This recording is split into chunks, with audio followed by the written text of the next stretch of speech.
Mesdames, Messieurs, bienvenue sur ce nouveau numéro de Sahel Info TV, un nouveau numéro qui sera encore consacré sur ce déplacement du chef de l'État, une tournée nationale mais historique, faut-il le rappeler, parce que c'est la première fois qu'un chef de l'État est en train de sillonner les régions du pays par voie terrestre. Il faut le rappeler que c'est par voie terrestre. Donc le chef de l'État est en contact direct avec la population, un chef de l'État qui est accueilli partout où il passe par des milliers de citoyens.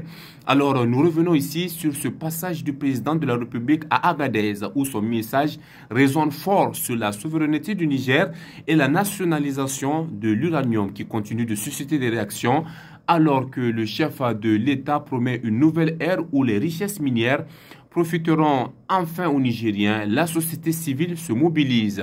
Dans ce contexte, nous recevons la réaction de Barka Alassane, acteur de la société civile. Écoutez. La conquête de la souveraineté passe avant tout par l'exploitation des ressources nationales au profit de nos populations.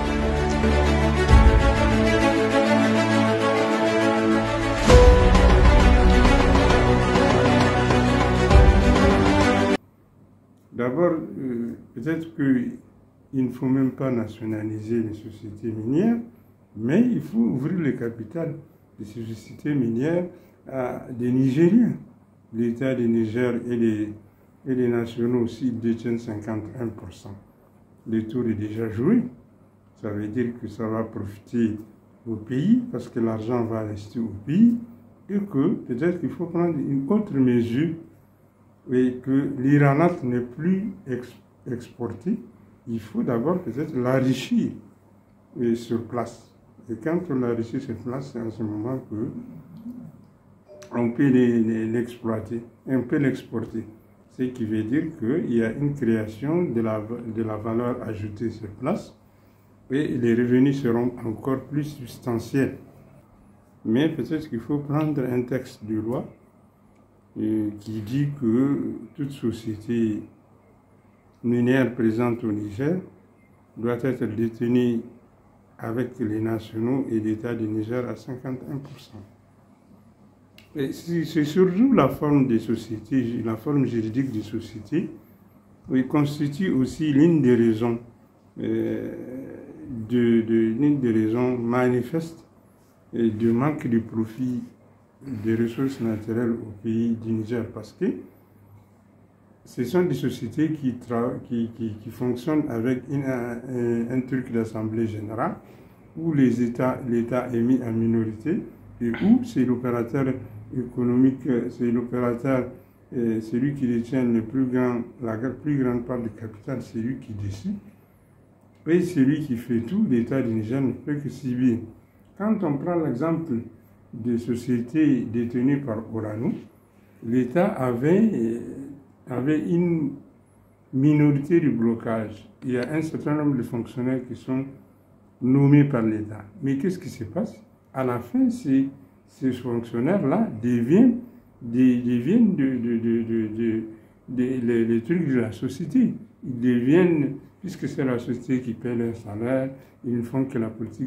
Ce sont eux-mêmes qui s'arrangent à diriger l'État du Niger, les populations du Niger et leurs intérêts. Donc c'est cela.